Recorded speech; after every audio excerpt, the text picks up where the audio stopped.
Jusqu'à 9h, Good Morning Business.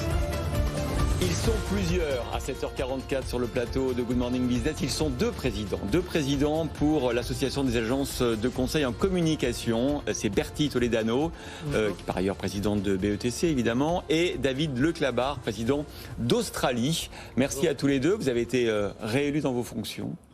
Bravo, félicitations pour représenter donc cette profession qui à la fois, on va parler évidemment du marché publicitaire, de l'évolution, du basculement vers le digital, de la résistance de la radio et la télévision, même si on fait beaucoup de digital, et puis aussi évidemment de la disruption de l'IA sur votre marché.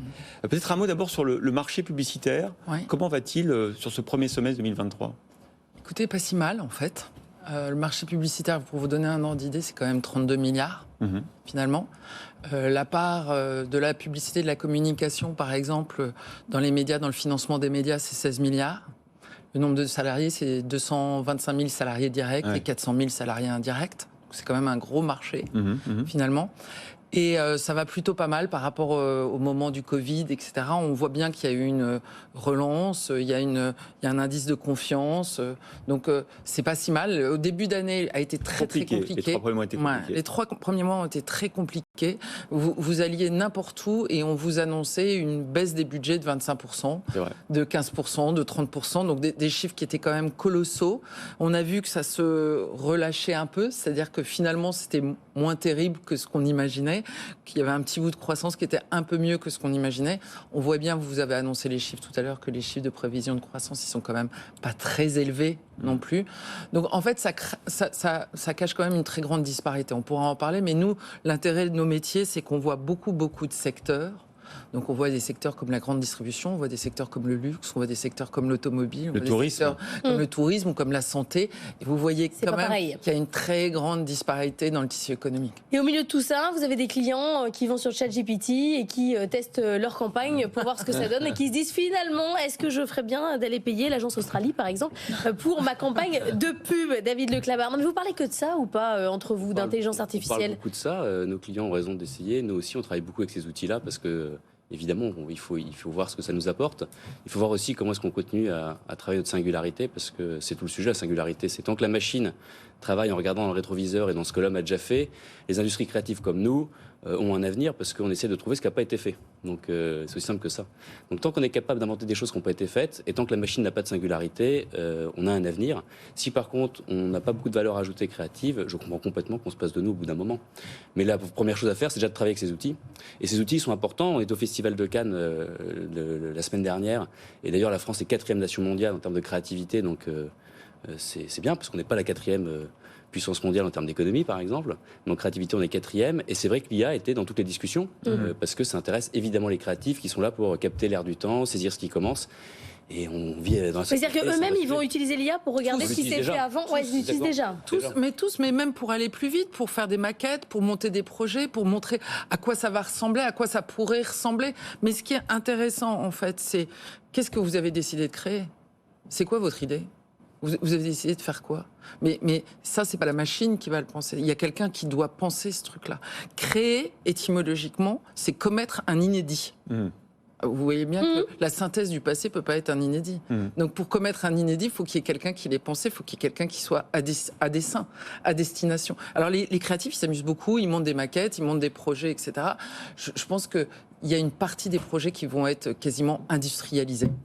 Et puis, il va falloir continuer à commettre de la création, c'est-à-dire des actes inédits, des prototypes.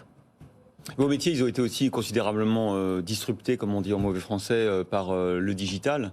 Maintenant, la moitié du marché est au moins numérique.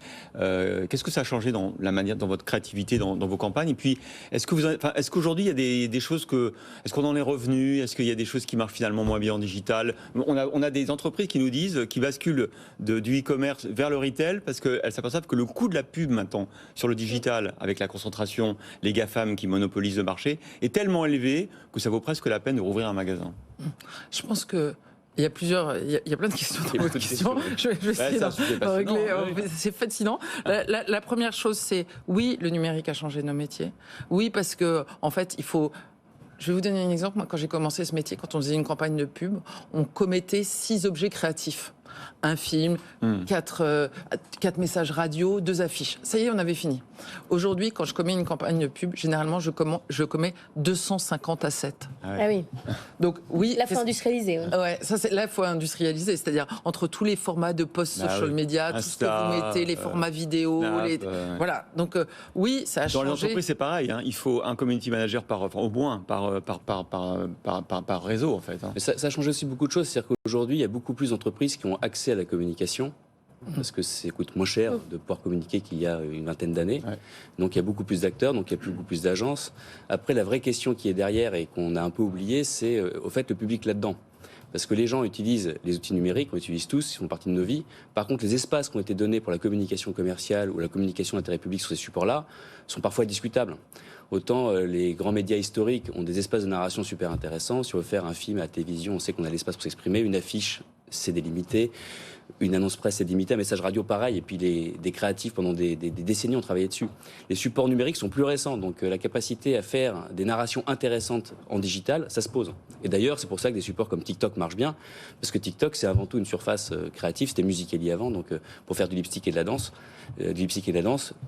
Ça a plu aux jeunes, on a pu s'emparer de ce format, c'est un format en soi créatif. Donc la question du public est hyper intéressante pour savoir comment les embarquer sur ces supports-là. Est-ce que c'est devenu trop cher, la pub digitale? C'est ce que vous avez dit cette semaine à nos invités. En fait, c'est trop cher si c'est pas qualitatif, c'est toujours pareil. Et vous, quand vous scrollez dans vos médias, vous vous rendez bien compte, finalement, en passant un truc, il y a combien de messages qui sont vraiment destinés à moi? Il y a combien de messages qui s'adressent véritablement à moi? Nous, on a un tout petit pont entre ce que des gens veulent dire et ce que des publics peuvent entendre.